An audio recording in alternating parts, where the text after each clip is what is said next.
Assalamualaikum warahmatullahi wabarakatuh. Kami dari kelompok 4 Kimia Dasar TI25B ingin mempresentasikan alat pengolahan air limbah laboratorium menggunakan IPAL. Latar belakang, air merupakan sumber daya penting dalam kehidupan sehari-hari. Namun, aktivitas manusia seperti mencuci tangan dan peralatan di wastafel menghasilkan air limbah yang mengandung sisa sabun, kotoran, dan zat pencemaran lainnya. Jika air limbah tersebut langsung dibuang ke lingkungan tanpa pengolahan dapat menyebabkan pencemaran tanah air. Karena itu diperlukan suatu upaya pengolahan air limbah yang sederhana, murah, dan ramah lingkungan. Salah satunya caranya dapat dilakukan adalah dengan membuat instalasi pengolahan air limbah IPAL sederhana menggunakan bahan-bahan alami seperti kerikil, spons, dan serabut kelapa.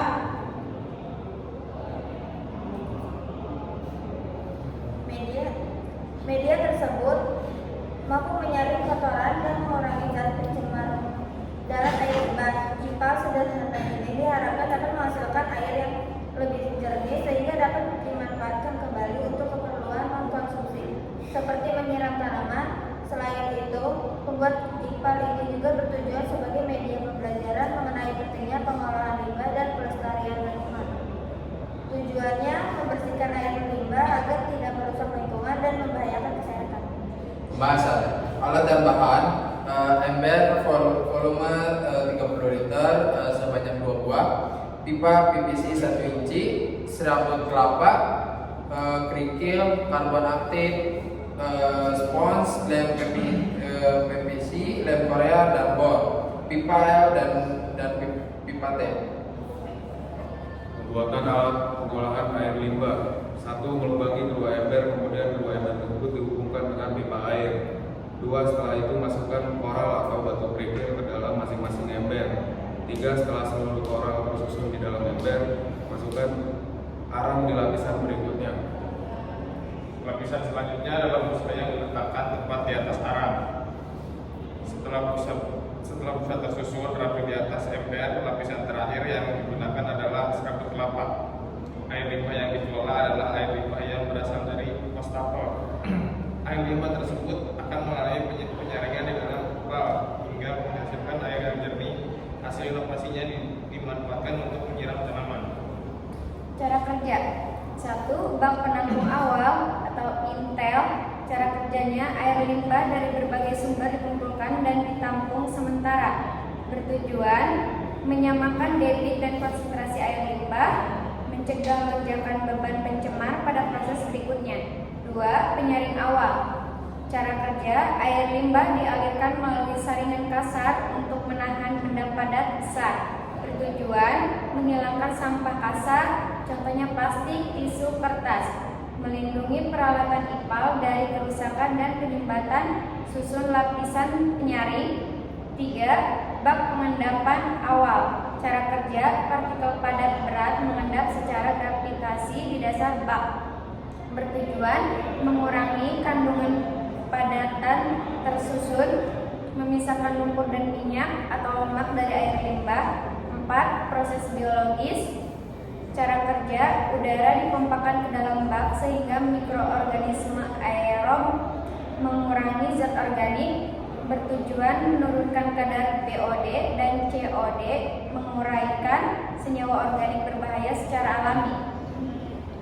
Yang kelima yaitu bak pengendapan akhir. Cara kerjanya, lumpur aktif hasil proses biologi diendapkan dan dipisahkan dari air.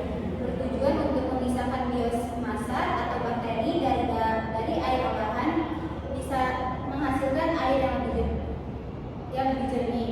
6. Filtrasi atau pasir karbon aktif. Cara kerja, air dialirkan melalui media filter untuk menyaring partikel halus dan zat terlarut. Tujuannya menghilangkan sisa kekeruhan, bau, dan warna, meningkatkan kualitas fisik air. 7. Disinfeksi klorin atau UV atau ozon.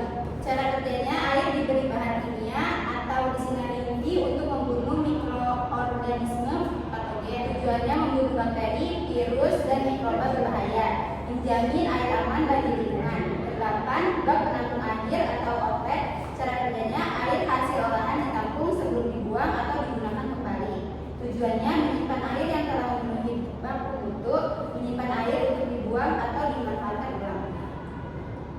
Manfaatnya: 1. Mengurangi pencemaran air dari limbah wastafel.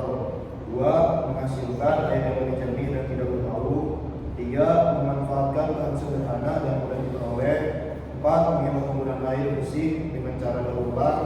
5. Air hasil olahan dapat dimanfaatkan kembali untuk menyiram tanaman. 6. Menjadi media pembelajaran tentang pengolahan limbah ramah lingkungan. Dari materi tersebut, kesimpulannya adalah dari hasil pembuatan dan pengamatan terhadap dalam alat pengolahan air limbah laboratorium menggunakan IPAL dapat dikumpulkan bahwa instalasi pengolahan air limbah sederhana ini mampu mengelola air limbah dari wastafel melalui proses penyaringan berlapis menggunakan kerikil, arang, spon, dan serabut kelapa. Proses tersebut efektif dalam menjernihkan air sehingga dapat dimanfaatkan kembali untuk keperluan non-konsumsi. Seperti penyiraman tanaman, selain ramah lingkungan, IPAL ini juga mudah dibuat dan diekonomis sehingga cocok diterapkan dalam skala kecil maupun sebagai media edukasi.